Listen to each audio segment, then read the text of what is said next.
Amelia the Mouse, Inventor Extraordinaire, written by J.W. Kohler. Amelia the Mouse, Inventor Extraordinaire.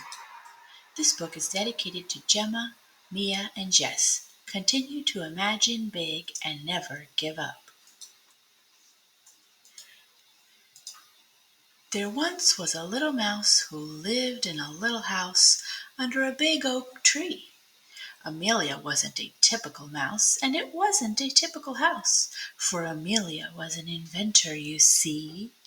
Though she hadn't yet come up with a successful invention, there are still lots of items she can notably mention, like a shirt from a salami, or a telephone that doesn't ring, shh, a toothbrush for your toes, a vacuum for your nose, or some greenish, slimy thing.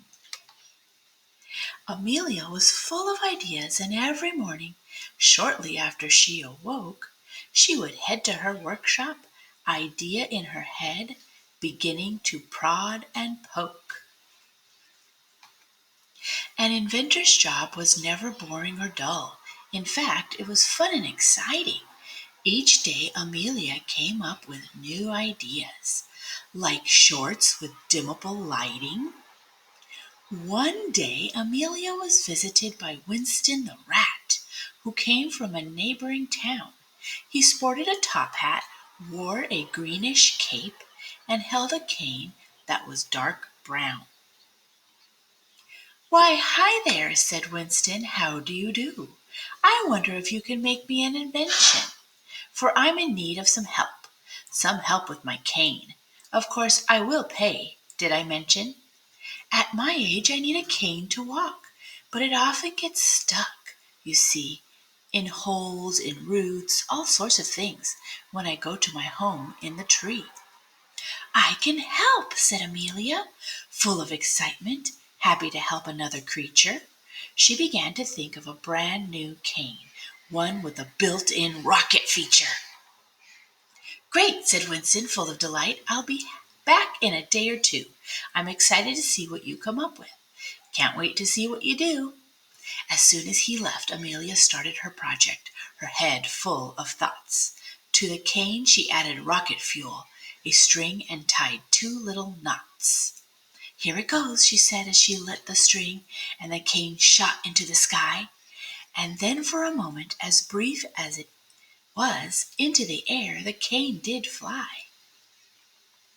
But after that moment the cane changed directions, and she heard a crashing sound.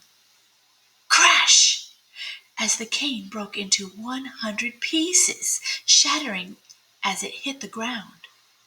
Was Amelia discouraged, distraught, or upset? Not even a little bit, for Amelia knew it was never a failure, just a lesson to learn from it. Next, Amelia thought, "I need something less powerful," and ideas started to churn. "I got it," said Amelia, for it was time for the bouncy cane to have its turn.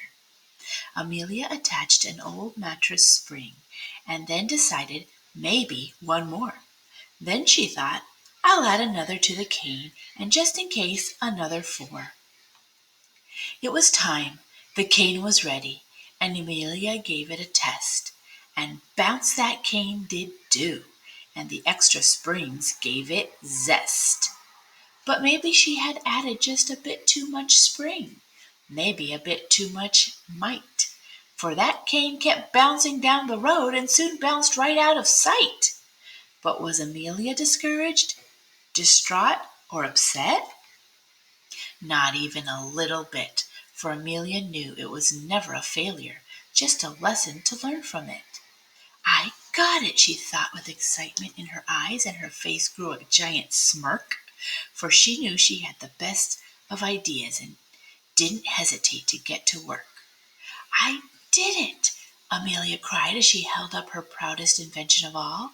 This time the cane had a sword on one end, in case a pirate's capture should ye fall. And just then who should Amelia see strolling back down the lane but Winston the rat, coming back to the workshop ready to pick up his cane. "Well, hello there," Winston said.